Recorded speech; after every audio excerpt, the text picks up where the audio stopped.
Hi everyone, स्वागत है एक बार फिर से आप सभी का फिक्स टारगेट 2.0 परिवार के एक और नई क्लास में। मिथिला यूनिवर्सिटी से जितने भी स्टूडेंट डिग्री पार्ट 2 का एग्जामिनेशंस देने वाले हैं और जिस स्टूडेंट का 50 मार्क का हिंदी है, तो आप लोग इस पूरी क्लास को ध्यान से देखिएगा। चाहे आप साइंस स्ट्रीम के स्टूडेंट है या फिर कॉमर्स के या फिर आर्ट स्ट्रीम के स्टूडेंट है, आप सभी के लिए क्लासेस बहुत ज्यादा इंपॉर्टेंट होने वाला है। और आज के इस क्लास में 50 मार्क हिंदी के लिए मैं आपको कुल 50 क्वेश्चन कराऊंगा, तो पूरी क्लास को ध्यान से देखना।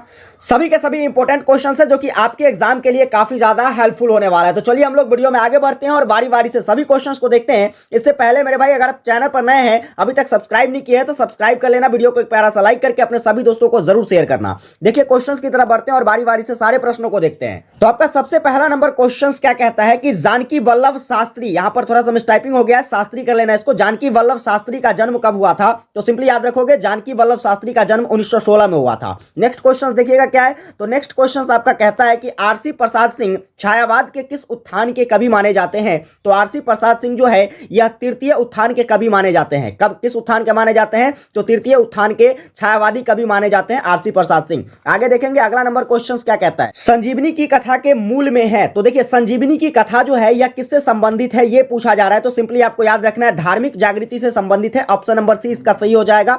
नेक्स्ट क्वेश्चन देखिएगा, अगला क्वेश्चन है आपका कि संजीवनी विधा सीखने शुक्राचार्य के पास कौन आता है? तो संजीवनी विधा सीखने जो है यह शुक्राचार्य के पास कच आता है। नेक्स्ट क्वेश्चन देखेंगे, अगला क्वेश्चन क्या कहता है कि राक्षस कुल के गुरु कौन थे? तो राक्षस कुल के जो गुरु थे वह कौन थे? गुरु शुक्राचार्य थे। नेक्स्ट क्वेश्चन देखिएगा, अगला क्वेश्चन है आपका कि संजीवनी का पात्र नहीं है। तो संजीवनी का पात्र देखिए, देवयानी तो बिल्कुल संजीवनी का पात्र है, कच भी है, इसके बाद बृहस्पति भी है, यानी कि उर्वशी जो है मेरे भाई यह संजीवनी का पात्र नहीं है। अगला क्वेश्चन देखेंगे क्या कहता है। तो अगला क्वेश्चन है जीवात्मा का झरना शीर्षक कविता के कवि कौन है? तो जीवात्मा का झरना जो है यह किसके द्वारा लिखा गया है? तो सिंपली याद रखोगे, आरसी प्रसाद सिंह के द्वारा लिखा गया है। अगला क्वेश्चन देखेंगे, अगला क्वेश्चन है आपका कि आरसी प्रसाद सिंह का जन्म कब हुआ था? तो आरसी प्रसाद सिंह का जन्म 1911 ईस्वी में हुआ था।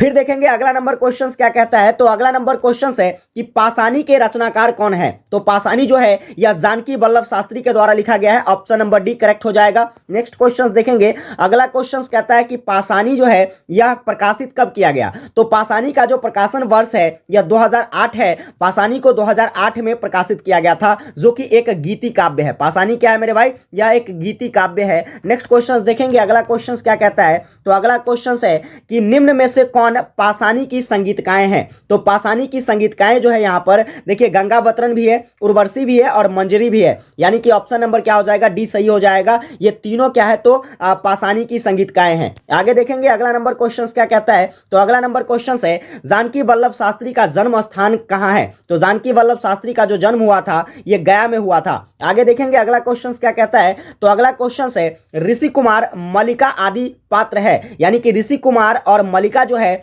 यह किसका पात्र है, यह आपसे पूछा जा रहा है। तो सिंपली याद रखना, पाषाणी का पात्र है। किसका पात्र है? पाषाणी का पात्र है, ऋषि कुमार और मल्लिका। और यह पात्र वाला जो क्वेश्चन है मेरे भाई, इसके लिए कंप्लीट सीरीज में आपको करवा दूंगा, क्योंकि यहां से आपको 4 से 5 क्वेश्चंस देखने को मिल जाएंगे, इसीलिए बहुत ज्यादा इंपॉर्टेंट है आपके लिए।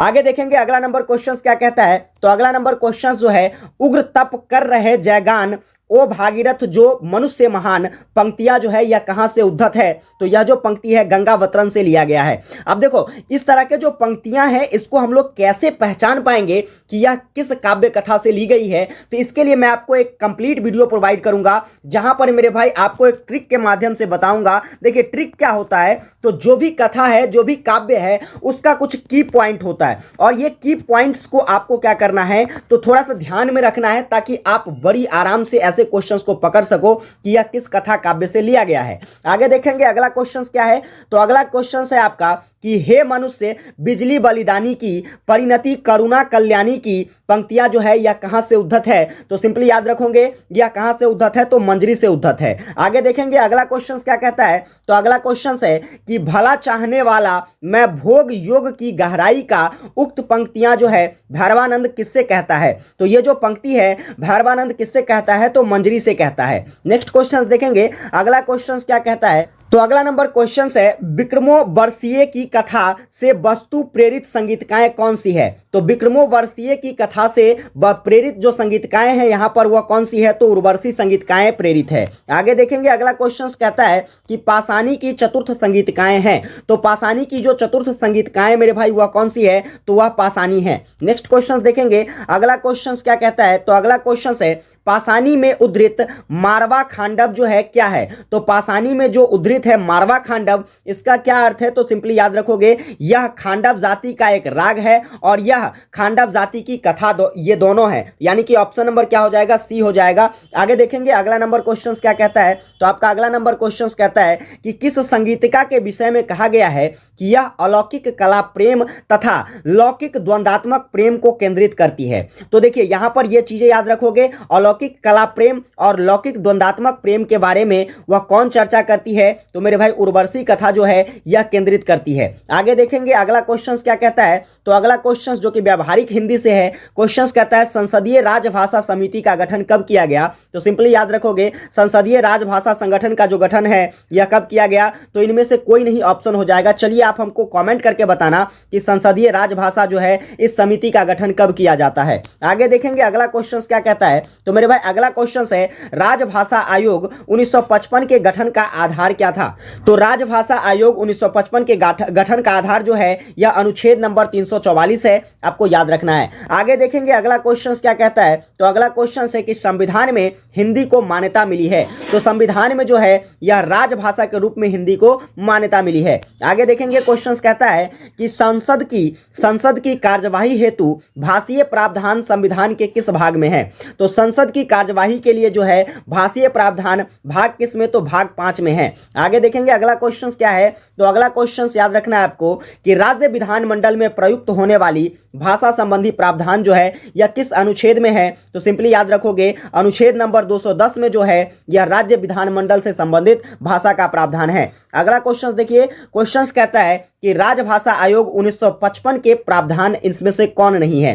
क्या माध्यमिक शिक्षा के स्तर पर हिंदी शिक्षण अनिवार्य, या फिर भाषावार राज्यों का गठन, या फिर 14 वर्ष की आयु तक के सभी बच्चों को ज्ञान, या फिर इनमें से कोई नहीं? तो सिंपली याद रखना 1955 के तहत जो प्रावधान है यहां पर इनमें से कोई नहीं हो जाएगा ऑप्शन। आगे देखेंगे अगला क्वेश्चन क्या है? तो अगला क्वेश्चन कहता है कि राजभाषा आयोग 1955 का जो गठन है यह कब होता है? तो 7 जून 1955 को होता है। ऑप्शन नंबर बी सही हो जाएगा। आगे देखिएगा अगला क्वेश्चन आपको याद रखना है कि हिंदी प्रयोग संबंधी राष्ट्रपति का आदेश 1952 कब जारी किया गया? तो सिंपली आपको याद रखना है 27 मई 1952। डेट तो यहां पर क्लियर है कि 1952 ही होगा, लेकिन यहां पर डेट में थोड़ी सी कंफ्यूजिंग हो सकती है, आपको याद रखना है 27 मई 1952 को हिंदी प्रयोग संबंधी जो है राष्ट्रपति का आदेश जारी किया गया। आगे देखेंगे अगला क्वेश्चन क्या कहता है? अगला क्वेश्चन है कि मैथिली भाषा को संविधान में कब मान्यता मिली? तो मैथिली भाषा को जो है संविधान में कब? 2003 में मान्यता मिली। नेक्स्ट क्वेश्चन देखिएगा, क्वेश्चन कहता है आपका कि भारतीय संविधान के अष्टम अनुसूची में कितनी भाषाओं को मान्यता मिली है? तो अष्टम अनुसूची में 22 भाषाओं को मान्यता मिली है। नेक्स्ट क्वेश्चन, अगला क्वेश्चन देखिए, यहां पर ये जो है वोकैब से संबंधित है और इस टाइप के 5 से 7 क्वेश्चन आपके पेपर में आ जाते हैं, लगभग 10 क्वेश्चन तो आ जाते हैं।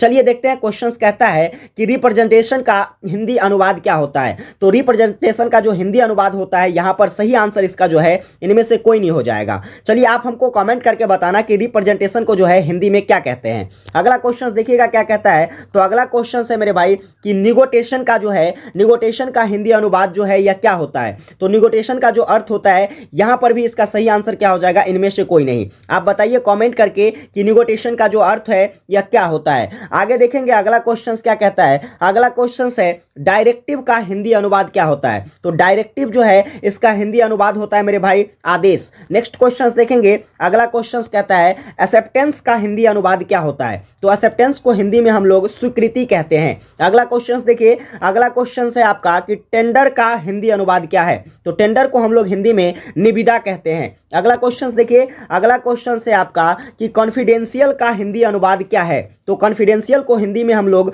गोपनीय कहते हैं। नेक्स्ट बढ़ेंगे, अगला क्वेश्चन देखिए, आपका अगला क्वेश्चन है कि कैजुअल का हिंदी अनुवाद क्या है? तो कैजुअल को जो है हिंदी में हम लोग आकस्मिक कहते हैं। ऑप्शन नंबर क्या हो जाएगा? बी करेक्ट हो जाएगा। आगे देखेंगे अगला क्वेश्चन क्या है, तो अगला क्वेश्चन है आपका कि सेक्शन का हिंदी अनुवाद क्या है। तो सेक्शन को हम लोग जो है हिंदी में क्या कहते हैं, तो अनुभाग कहते हैं। अगला क्वेश्चन देखिए, अगला क्वेश्चन है आपका कि एक्ट का हिंदी अनुवाद, तो एक्ट को हिंदी में हम लोग अधिनियम कहते हैं। आगे देखिए अगला नंबर क्वेश्चन क्या है, तो अगला क्वेश्चन है फॉरवर्डिंग का हिंदी अनुवाद क्या होता है। तो फॉरवर्डिंग का जो हिंदी अनुवाद होता है यह अग्रेशन होता है। आगे देखिए अगला क्वेश्चन क्या है, तो अगला क्वेश्चन है आपका अटेस्टेशन का हिंदी अनुवाद क्या होता है। तो अटेस्टेशन का जो हिंदी अनुवाद होता है मेरे भाई साक्ष्यांकन होता है। आगे देखेंगे अगला क्वेश्चन क्या कहता है, रिलायबल का हिंदी अनुवाद क्या है। तो रिलायबल को हिंदी में हम लोग भरोसेमंद कहते हैं। ऑप्शन सी करेक्ट हो जाएगा। आगे देखिएगा अगला क्वेश्चन क्या है, अब देखिए यहां पर व्याकरण से संबंधित क्वेश्चंस है, जहां पर आपको मुहावरा पूछ लिए जाते हैं, विलोम पूछ लिया जाता है, पर्यायवाची पूछ लिया जाता है,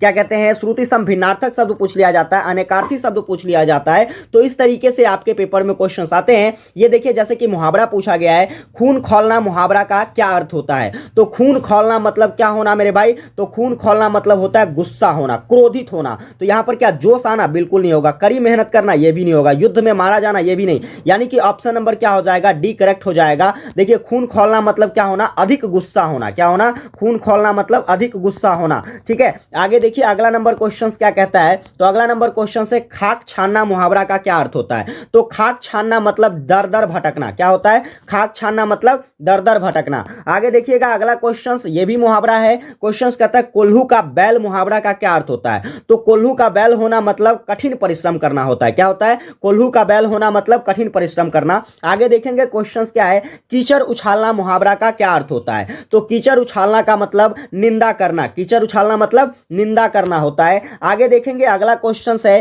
काया पलट जाना। काया पलट जाना मुहावरा का जो अर्थ होता है यह होता है रूप बदल जाना। क्या बदल जाना, रूप बदल जाना, यानी कि काया पलट जाना। ठीक है, याद रहेगा आपको। आगे बढ़ेंगे अगला नंबर जो है क्या है क्वेश्चन, देखिए अगला नंबर क्वेश्चन है आपका मेरे भाई कि आंख का काटा मुहावरा का क्या अर्थ होता है। तो आंख का काटा मुहावरा का जो अर्थ होता है यह होता है शत्रुता करना। क्या होता है, शत्रुता करना, यानी कि आंख का काटा होना। आगे देखेंगे अगला क्वेश्चन जो कि सेकंड लास्ट क्वेश्चन है आज के इस क्लास का, अंगार उगलना। तो अंगार उगलना मुहावरे का जो अर्थ होता है यह क्या होता है, क्रोध प्रकट करना। क्या करना, क्रोध प्रकट करना, यानी कि अंगार उगलना। आगे देखिए आखिरी क्वेश्चन है कि संक्षेपण की विशेषता है। संक्षेपण की जो विशेषता है, क्या संक्षिप्तता है या फिर सरलता है या स्पष्टता है या फिर उपयुक्त में से सभी। तो यहां पर देखिए इसका करेक्ट आंसर उपयुक्त में से सभी हो जाएगा, क्योंकि संक्षेपण जो लिखते हैं उसमें संक्षिप्तता तो होती है। जितना बड़ा सारांश मेरे पास दिया, सॉरी क्या कहते हैं, जितना बड़ा मेरे पास क्या कहते हैं पंक्ति दी होती है,